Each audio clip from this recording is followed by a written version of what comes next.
మిత్రులకి నమస్కారం. నేను మీ విపిఆర్. ఒక స్కూల్లో ఒక అబ్బాయి ఉండేవాడు.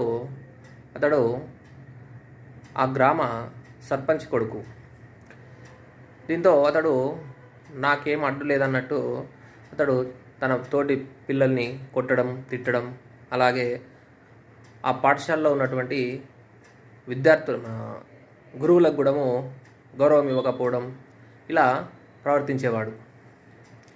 అయితే ఇదంతా బాగాలేదని చెప్పేసి టీచర్సు సర్పంచ్ని పిలిచి, ఈ కొడుకు చాలా అల్లరి చేస్తుండు, ఎవరిని పడితే వాళ్ళని తిడుతుండు అని చెప్పేసి చెప్పడం జరిగింది.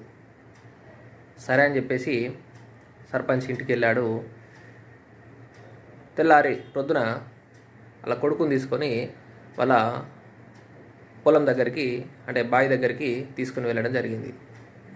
అక్కడికి వెళ్ళిన తర్వాత అతడికి ఒక చిన్న చెట్టును చూపెట్టేసి దాన్ని పీకు అని చెప్పేసి దాన్ని పీకమని చెప్పేసి చెప్పడం జరిగింది. ఓ అంతేనా అని చెప్పేసి ఆ బాలుడు ఏం చేశాడు, దాన్ని పీకేశాడు. ఓకే అని చెప్పేసి ఇంకా కొంత పెద్ద మొక్కను చూపెట్టి దాన్ని పీకమని చెప్పడంతో దాన్ని కూడా పీకడం జరిగింది. కొంత కష్టమైనా కానీ పీకేశాడు.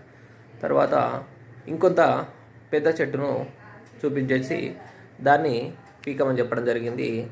అయితే దాన్ని ప్రయత్నించాడు, కానీ అది పీకితే పెద్ద వృక్షం కాబట్టి అది రాలేదు.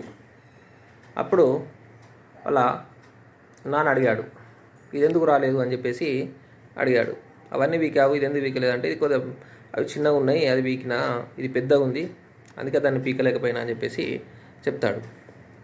అప్పుడు వాళ్ళ నాన్న చెప్తాడు, ఏదైనా చిన్న ఉన్నప్పుడు దాన్ని మార్చుకోవాలి, పెద్ద పెట్టినాక దాన్ని మార్చాలంటే ఈ చెట్టులాగే ఉంటుందని చెప్పేసి వాళ్ళ నాన్న చెప్పడం జరిగింది.